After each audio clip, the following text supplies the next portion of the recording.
Every leader knows that a thriving organization depends on the energy, productivity, and commitment of its people. But few leaders are able to cultivate the employee engagement and performance needed for this level of success. What's the difference? Positive leadership practices. Welcome to the Positive Leadership Movement Podcast with your host, positive work culture expert, Alex Bratty. Ready to harness the power of positive leadership? Let's dive right in. Hello and welcome to episode 41 of the Positive Leadership Movement Podcast. I'm your host, Alex Bratty, and I'm really excited about today's show because we're going to be talking about the power of connection. And if you're a longtime listener, you'll know that we've discussed how important it is to cultivate high quality connections in your life and, of course, in the workplace. And that's why I'm so thrilled to have James Sinclair with us today, because his company is built on this exact premise that there's power in high quality networks and connections, but it has a really interesting twist. He's suggesting that we should invest in connections even when we leave an organization or when others that work for us or work with us leave the organization. Are you intrigued? I sure am. So let me tell you a little bit about James, and then we'll jump into our conversation. James Sinclair is the chief executive and co-founder of Enterprise Alumni, the market-leading alumni and retiree engagement platform. Their software powers the corporate alumni networks of the world's largest companies, leveraging this vast untapped pool of people for talent, sales, marketing, and community. He has a background in large enterprise innovation, having worked for companies including IBM, SAP, and EDS. Outside of his day job, he contributes to media on the future of work, large enterprise innovation, and entrepreneurship. Welcome, James. It's so great to have you on the show. Hey, thanks so much. You know what they say about episode 41, always the best. That's right. That's right. We're going to break some records today because really, I mean, what your company does and the service that you provide is, we were just talking about this before we started recording. It's so obvious. It's an obvious need, but so many people don't see the connection. And so I'm so thrilled to have you on. So just to get us started, because I always ask all guests this same question because, hey, it's the Positive Leadership Movement Podcast. What does positive leadership mean to you, James? So I love that question. My answer has changed a little bit over the past few months openly. You know, positive leadership is always about being great, have empathy, and all of those things. But one of the things that when we started the organization was always this methodology of happy customers solve everything. And everyone can agree with that. No one's going to turn their eyes. Actually, what it is happy employees solve everything. Happy employees create happy customers, which solve everything. And so, you know, it took me a moment to kind of shift and recognize that because we're customer serving. We want to deliver everything to our customers. So it makes sense, always invest your effort with the people paying the bills. But actually more and more, especially as we've all been working from home and have to learn how to interact with each other and how to change how we interact with each other, it's actually coming down to how do you make your people happy? And how as an organization, do you follow through with everything you stand for? It's not good enough to not be a shit company anymore. You now have to be a great company. And can I give you an example? Sorry to give you the world's longest answer. I'm laughing because it is just so true. And I love that you're being so completely candid and honest and telling it like it is. I love it. So yes, please share an example. So the example I would give you is, as an organization, I don't necessarily care and I don't really ask about your visa status when we hire people. So if you can imagine when we hire, there's like, well, I'm on a green card, I'm on an H-1B, I'm on a this, and that's always a massive layer for people. I've never even contemplated that as a thing. I'm going to hire the best person. I'm going to invest whatever money I need to. And it's not even, I've never thought about it as a thing, perhaps because I've been through it individually. And obviously, you know, I came here from the United Kingdom. And I was speaking to one of our staff members recently, and she explained at her last company, they were going through a lot of stuff, and they were basically giving preference of who to sponsor and who not to sponsor based on like arbitrary who liked who. And she said, I really like that you guys don't do that. And I was like, well, she goes, that makes me really happy to work here. And I was like, Well, that's not great. That's just not being awful. Right. Like meritocracy that yeah. we're talking about there. Yeah. So I appreciate the feedback and I appreciate the compliment, but actually it's not a compliment. It says that we are just not awful. And how is that possibly the benchmark for what it means to be a great employer? So everything we've really been driving around is how do we make happy employees? And for us, that's about understanding where they're going to go when they leave us. So, one of the first questions I ask my interview candidates when they join the company is, in 2-3 years, when you leave us, what job are you going to have? And now I have 3 years to earn you to stay. It's a privilege, not a right, that you're going to stay with this organization. And I think that's what my long answer to positive leadership means, is recognizing someone's employment's a privilege.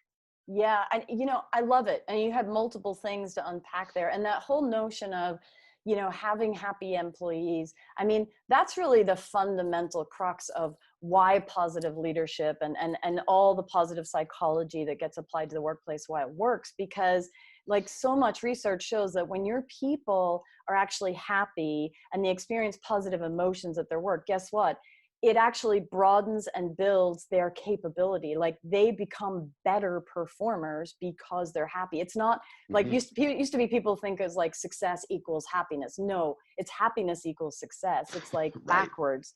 And so what you're describing speaks, volumes about that. But the other piece that I absolutely love is that you've kind of turned the relationship on its head, because so often it's the employee that's like, oh, I got to give the right answer to this. I'm like, why is he asking me about where I'm going to go in 3 years? Like, I have to say, oh, I'm really committed to this company. I haven't even thought about that in the future, Right. And everybody knows that that's like whatever, especially these days when people are, so capable of moving from place to place, even if you're not doing it physically, right? So tell us more about this whole idea of like focusing on like what people are going to do when they leave. And I know you say, every leader in organization understands the value of their people until they leave. And your idea is, hey, we need to invest in people who are going to leave us. So it's a little bit counterintuitive. Right. You're a leader, right? So unpack all that for us, James. Tell us the whole rationale behind what you do and like, how does it work? So I will give it my best shot. And what I will tell you is this concept of, or this hashtag of relationship for life until you leave is generally how most companies actually engage with you. We're going to recruit you out of college, relationship for life. We love you. We're going to train you. Oh, but if you leave, well, you're dead to us. And if you think about it from a very financial, so let's just forget the empathy and the human and the happiness component and go purely to a financial balance sheet, like Rock's perspective, which is, you invest millions of dollars in recruiting people. You invest even more millions of dollars, or add or subtract to zero, in retention and mental health and competency and training and programming and paperwork and bullshit. And then they leave, and you're going to let that asset walk out your balance sheet? There is no CFO on earth who would let you take the amount you've just invested in that asset, and I'm using a specific word of not calling it a human and a person. Let's just call it for what it is for phase one, which is, I've invested in this asset. Why am I not continuing that investment? They're going to continue to go on in life to get new skills, new network, new values. If you want to make it human, it's also the right thing to do. I mean, the great way to perspective is when you leave a job and you go to your next job, people are like, hey, where did you come from? And you're either going to say, oh, I came from this company and I escaped, I'm so happy to be here. Or you're going to say, I was actually just at this company. They're an amazing, great employer, but I'm really excited about this opportunity. Here are some things I learned along the way. Here's some ideas. I can reach back out to my old friend there. And people forget that is your employer brand right there. 10 seconds after you leave, someone is saying, hey, where were you before this? And companies have a choice. And I think the CHRO of Starbucks basically said it best, which is every touch point you have with every human is how you would want to treat your best customer. And anything less than that, don't be bummed out when you don't have the experience you expect. Yeah. Absolutely. And what a great, you're right. It's the right thing to do, but if you're going to strip it down and really make the business case for it, it's just so compelling, because you're right. You invest so much money in the people that work for you, between, as you said, the recruiting, the onboarding, the training, just over time what you Right. give them. I mean, obviously they are giving, they're earning that money, don't get me wrong, but then you're right. Like, in what other way in your life would you invest money like that and then just allow it to walk away from you, right? Like, in Yeah. other assets we have, we would sell them, or we Right. would rent them out, or we would, but we would find a way to somehow recoup our investment rather than let it walk away from us. So Imagine if companies had to put that line item on their balance sheet of how much they had to write off because they let people walk out the door without maintaining a relationship. And the reason I think about it from a non-human, fuzzy empathy perspective is, to build a business case, you have to start with the asset as an inventory, because that's how business works, whether we like it or not. But it applies up and down the chain of command. We just spoke to a great guy. They basically are the largest trucking fleet, like, in North America. They're truckers. We just need them to drive from A to B. Like, that's it. So why would we invest in them? Well, the reality is, those people have a core skill, a value skill, how they think about the company, how they refer people to the company. This guy was explaining the attrition in trucking is 125% a year. And I was like, well, yes, that's exactly the response I gave. I added in some 4-letter words in between the oomph. Yeah. But what does it mean, and how do you motivate someone that sits in a truck from here to there? And the answer is, well, show them the way out. Show them how they get from trucking to owning trucks. And it's very similar to what McDonald's do. McDonald's have a program of, where do you want to be? Because a lot of people are flipping burgers or making chicken nuggets, and they want to be a franchisee. But the leap is so massive. Like, how the hell am I ever going to own one of these? It turns out there are a lot of franchisee owners that started by flipping burgers, but someone needs to show them the path. And part of that is also leaving, getting some skills outside of McDonald's, getting some skills in sales and marketing and development and all of these things, but still having your kind of career goal in play.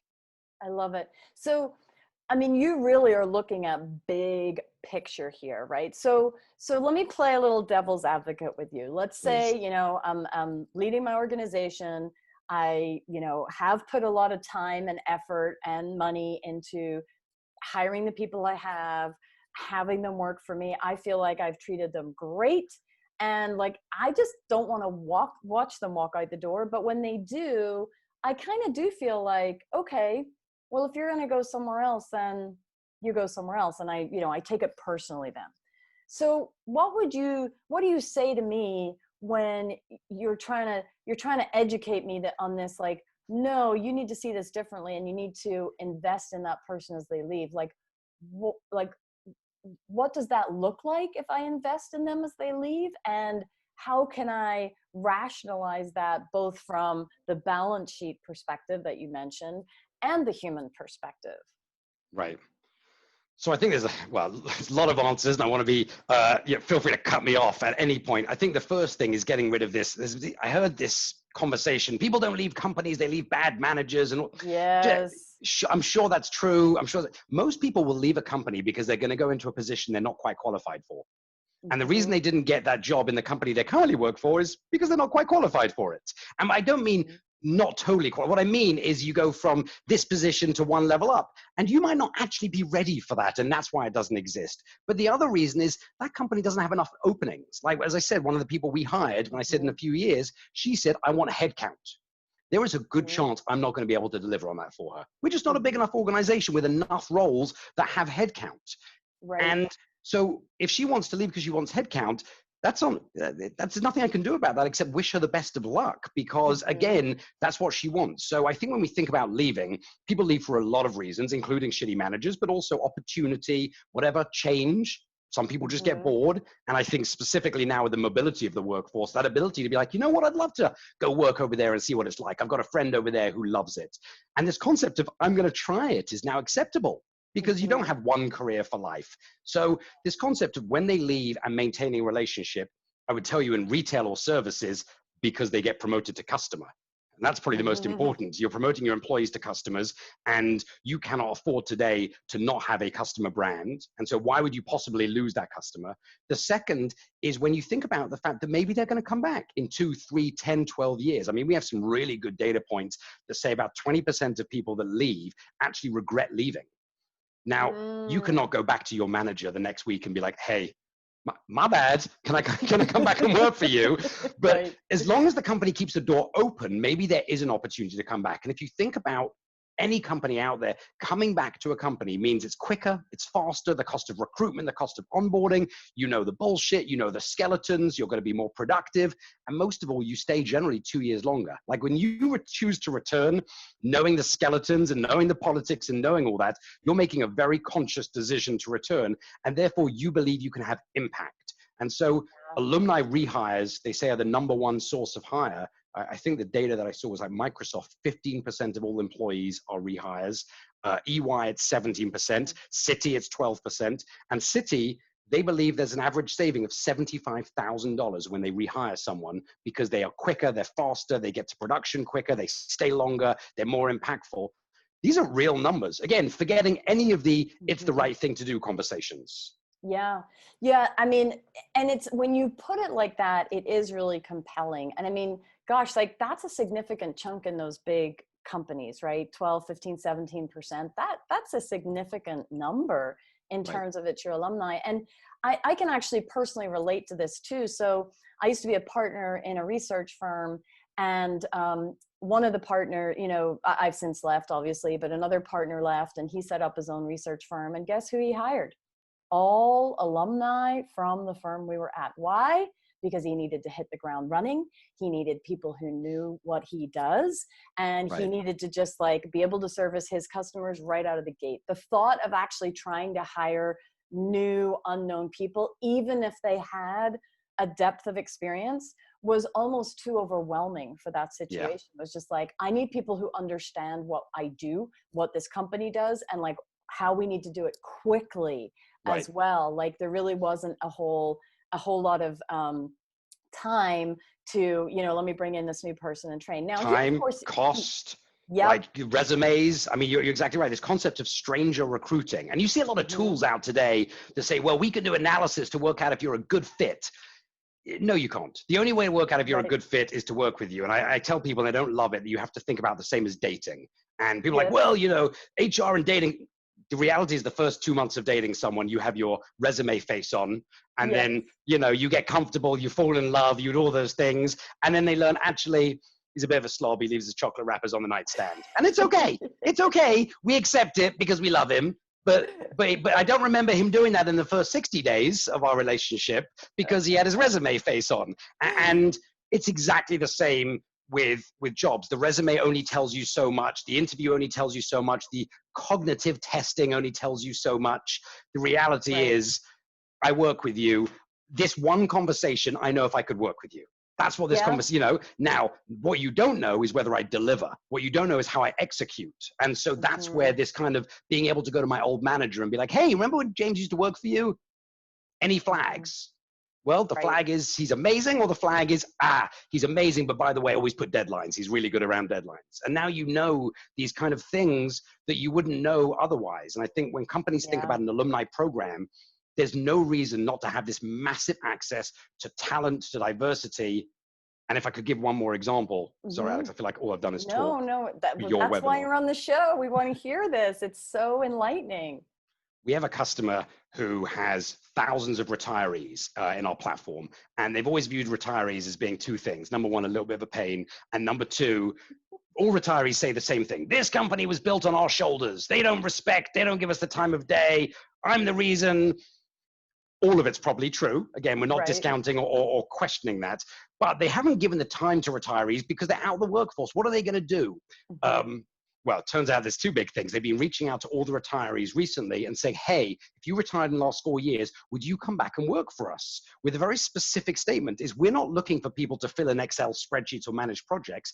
We don't have enough people in our company who have been through a crisis and recovered from a crisis. So almost like crisis mentoring, almost. All of our senior leadership, or actually that's not fair, a majority of our senior leadership was in management positions or lower during the last crisis, and therefore wasn't leading the company. All the people that were leading the company during 9/11 potentially, or some of these other global impact moments, are now retired. And they all of them, yes, well, A, for two reasons. Number one, most of their pensions are aligned to this company, so they obviously want success. But second is recognition. recognition, because these are veterans of the company, 40-year careers of the company. And the answers were overwhelming. Yes, I'd love to, whatever you need, however you need it, whenever you like. None of them responded with how much. Like, I imagine if someone said that to me, I might ask, like, yeah, absolutely. And what are we talking about here? Right. All the retirees, yes, because it's my duty, because that's their mindset. And I thought that was a really good use case of a group of people that people often just, but actually are amazing. But right. And they're just like a gold mine of, resource, knowledge, everything. I love that. So it's really about thinking about your alumni network and even your retiree network as well. Like it's almost like anybody who leaves for any reason, Why not? I guess as long as it's on good terms, right? Like you fire someone, maybe not so much, but if it's all on good terms, then why not be staying in touch with But let's talk about firing someone. So let's talk about restaurants, and I won't name any names, but there's a massive restaurant brand, essentially America's first employer, and their attrition comes from basically straight, not even in college, people coming out of high school, coming to work there, and a majority of the people that leave the company are what they call no call, no show. Just one day they just don't turn up, they don't answer their phone, and they're gone. And the answer is why? And the reason is usually either they overslept or they found a different job and they have never been trained to phone their manager and to say, hey, I screwed up, I overslept. How can I make this up to you? How can I make this right? What would you like me to do? By the way, all of us, well, I don't say all of us. I've done ostrich head in the sand before in my life where like, oh, I'm just going to hide and hope it blows over. It never blows over, never blows over. But you learn that because someone teaches you, or you learn that through negative experience. But what he basically said is when someone no calls, no shows, it's his responsibility to reach out to them and say, it's okay, no problem, because he can't afford to lose that entire customer chain. Because the next time his mom or her mom says, hey, let's all go to this restaurant for dinner, that person's gonna be like, oh, I can't go there. My manager works there and I did a no call, no show.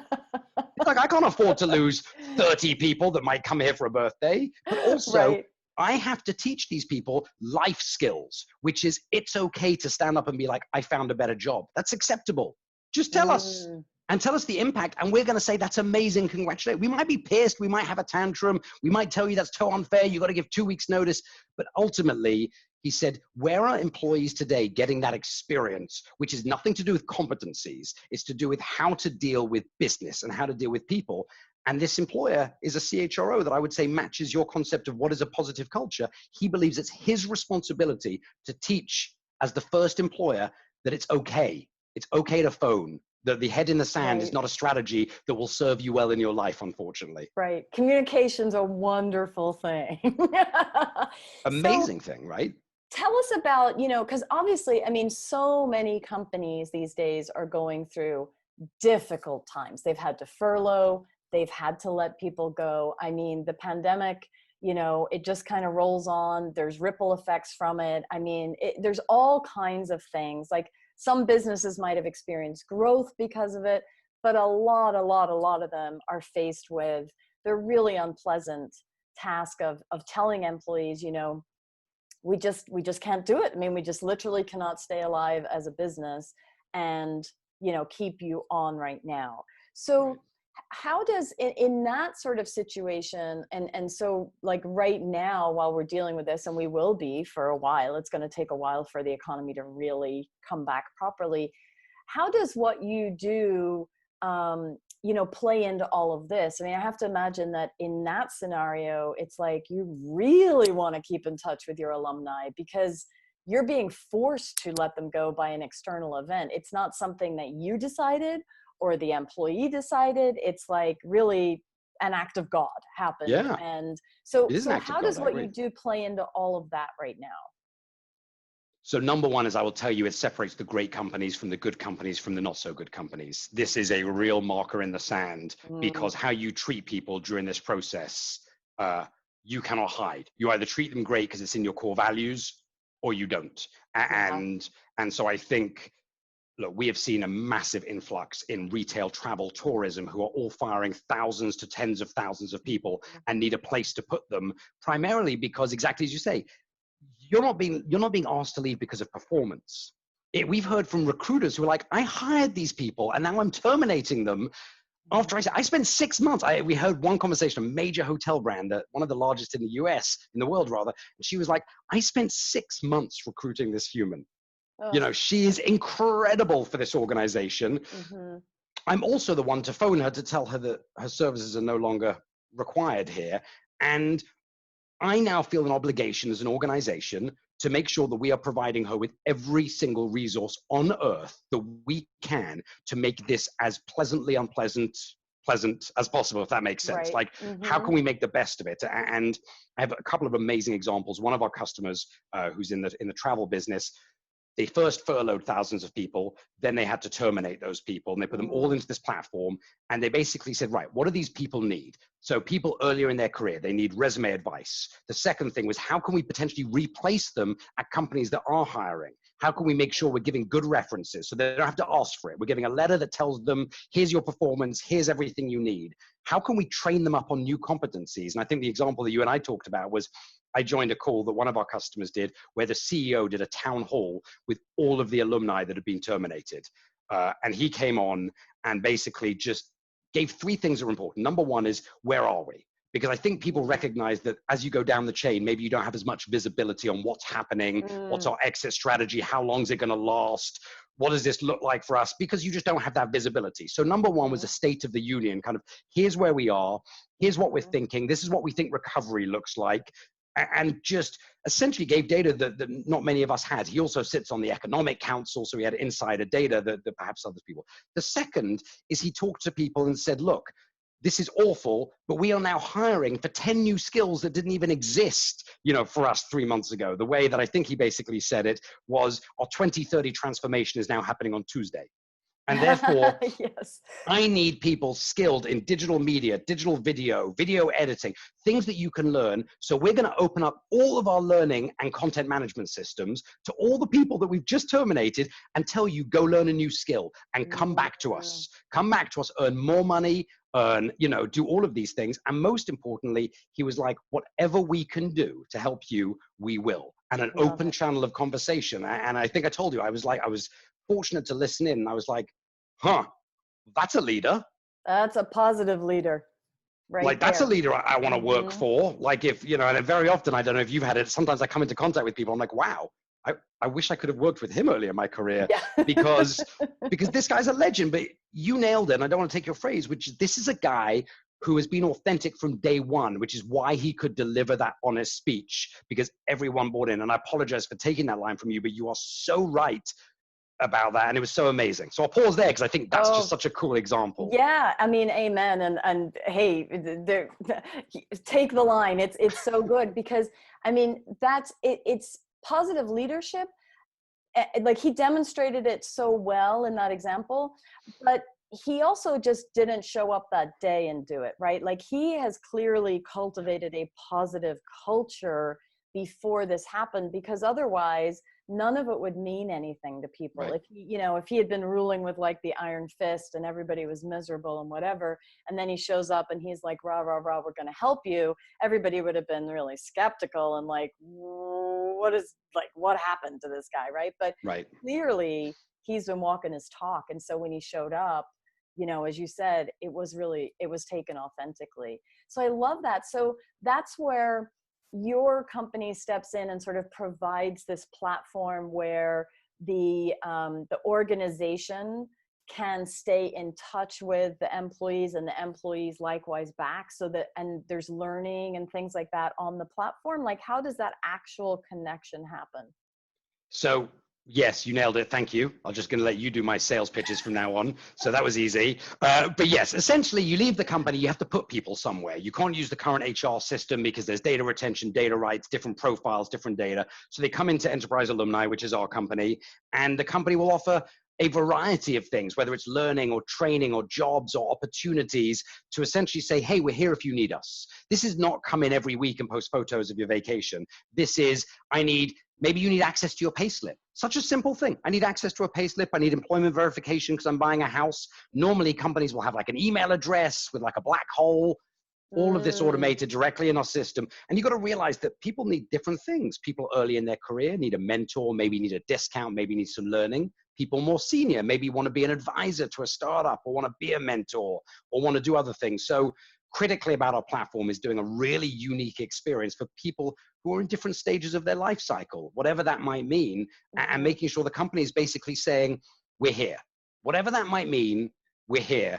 And you're just trying to get that passive recruit to be like, I'm pretty happy where I am, but I would explore. And I will tell you about 80% of all of our users tick a box that say, I would return back to this organization. So if people want a number, 80% of your past employees on average in aggregate would return. And when they return, they stay 2 years longer and they start, 50% quicker. So wow, those are phenomenal numbers. And I have to imagine that just the mere choice of an organization to plug itself into you guys and offer this amazing network to people who are leaving, that in and of itself has got to feel good to the departing employee, because it's almost like there's like a safety and security around that. It's like you've got a support system almost, to sort of hold your space and help you get to the next place that you want to be. Or if you already had a place, you sort of have this as like some backup system almost. Yeah. I mean, you never know. I don't know if they still do it and I don't want to misspeak, but one of our customers, when you leave and go into a certain job grade, 3 weeks later, you get an edible arrangement saying, hey, good luck. We hope you're doing amazing. We all miss you here and love you. If there's anything we can do, let us know. Can you imagine being in a new job and your old manager? Now, don't get me wrong. It's automated. It's not like the actual manager sit there and write a note. It doesn't matter. The point is, can you imagine being in your, can you imagine, whereas we have other companies that will say, here's a discount for life, like Target gives 7% discount to alumni. 7%, I don't know about you, but I go to Target for like a light bulb and I walk out and, $300 later, asking myself, what the hell just happened? 7% matters at Target. 7%, all of a sudden is real numbers if anyone shops Target like I do by mistake. So it's just that concept of staying in touch, and why wouldn't you? There's literally no harm. And the best example I have recently is one of our customers is part of this conversation around not doing ad spending on Instagram and Facebook, around waiting for them to make some changes to how they manage content or speech on the platform. And they said, hey, why can't we ask our alumni to potentially like this content or share this thought leadership? So they sent out an email with a link to a LinkedIn post, another link to an Instagram post, and said, hey, if you get a chance, we would love you to like or share. Overwhelming volume of people that literally not only liked it, but also shared it. And the media team was like, we get better engagement off this than we've ever got out of our ad spend. Thousands of people that know us are liking or sharing our ad comments versus random strangers that we've never heard of liking our stuff and not doing anything. So there's so many different business cases to be made, but the biggest business case is it's actually the right thing to do. You want to be a great leader. A great leader means you're with someone for their entire career, and you're either with them or you're not. And that's a choice you have to make as an organization.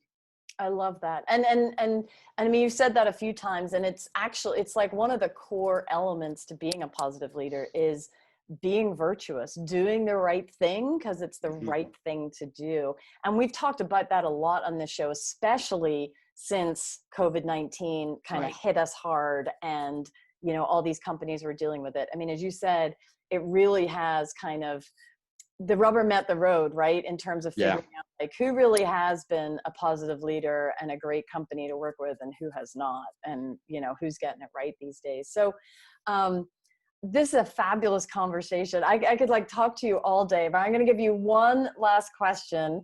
And then of course I want you to share, how people can get in touch with you, because you have so much to offer here. But, you said to me, how you leave a job should be as amazing as how you join, which again is another counterintuitive. So tell us, like, what is that experience of the employee leaving? Like, how do you make that amazing? And how does that, obviously it's connected to, them being plugged into you and joining your network, but like, what does that feel like? If I'm leaving my company and it's amazing as when I joined, like, paint the picture. What does that look like? So I think it's just more than your kind of colleagues getting you cupcakes and a balloon.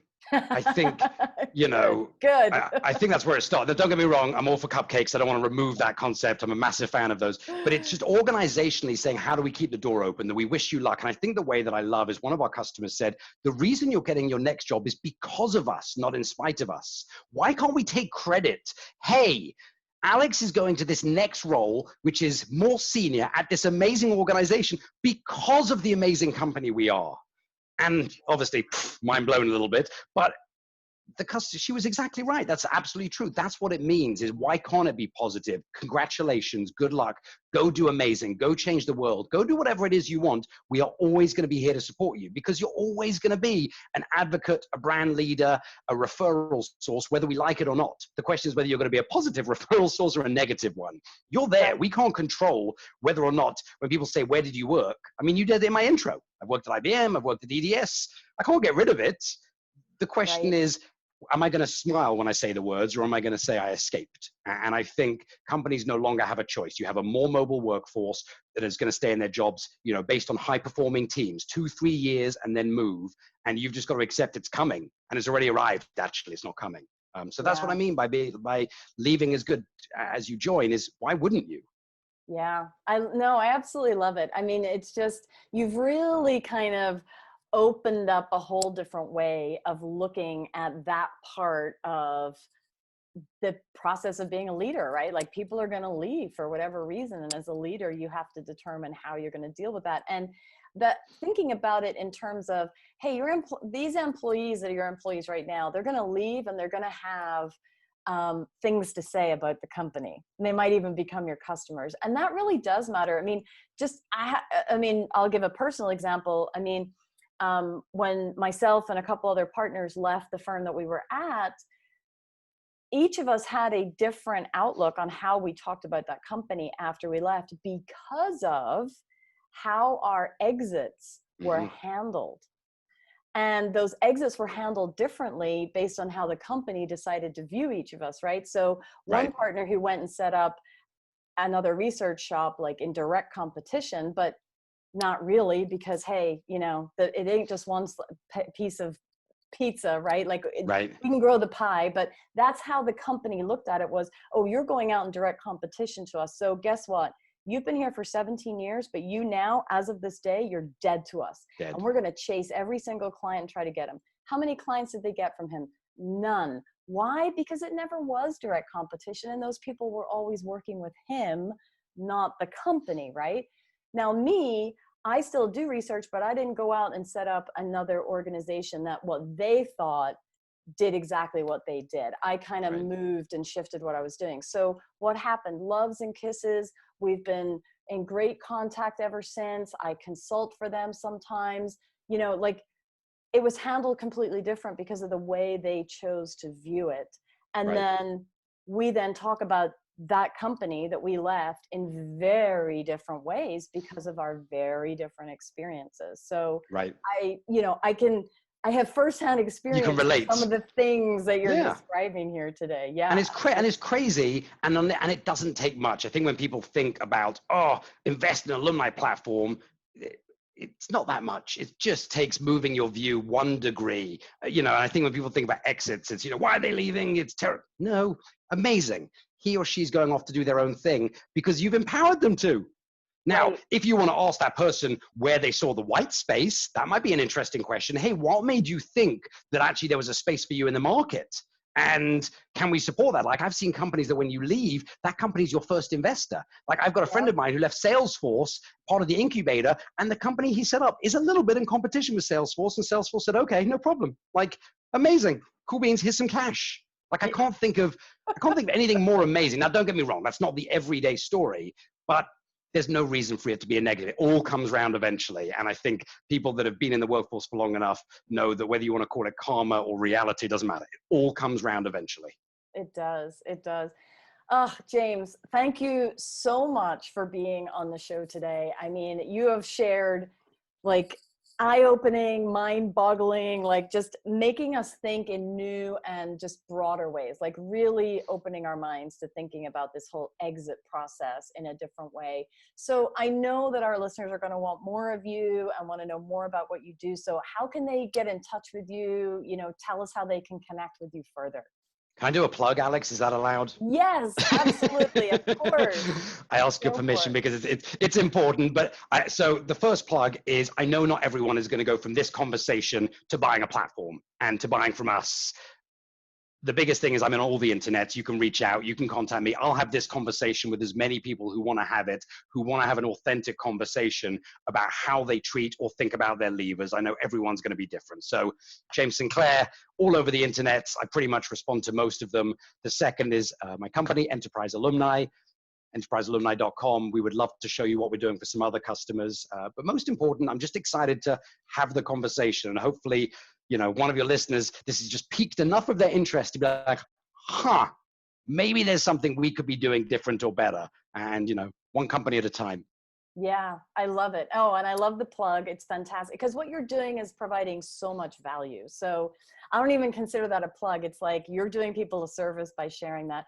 And I will just add, you know, because I am a nerd and I love data. I know not everybody does. And you've shared a lot of wonderful stories today, which usually are much more connective for people. But if you're listening to this and you are a data person, James also has some really compelling data and numbers on his website in terms of like the impact of this. And he dropped some of that today too in our conversation, but there's a really compelling economic argument for what he does and how it can serve your company. So be sure to go enterprisealumni.com and check him out, check out what he's got to offer.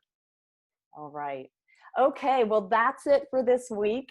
Thank you so much for joining us for another episode of the Positive Leadership Movement.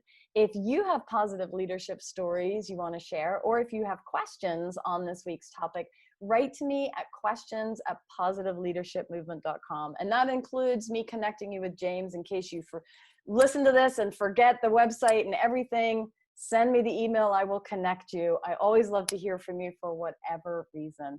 And as always, I want to thank you for being part of the Positive Leadership Movement and inspiring me to do what I do every single day. Make sure you subscribe to the show. If you like this episode, please rate and review. If you want to get more from Alex, check out Happiness at Work, where she provides leaders with a proven path to cultivate a positive work culture that increases performance, productivity, and profitability. Go to happinessatworknow.com. Join us next week and harness the power of positive leadership for your organization.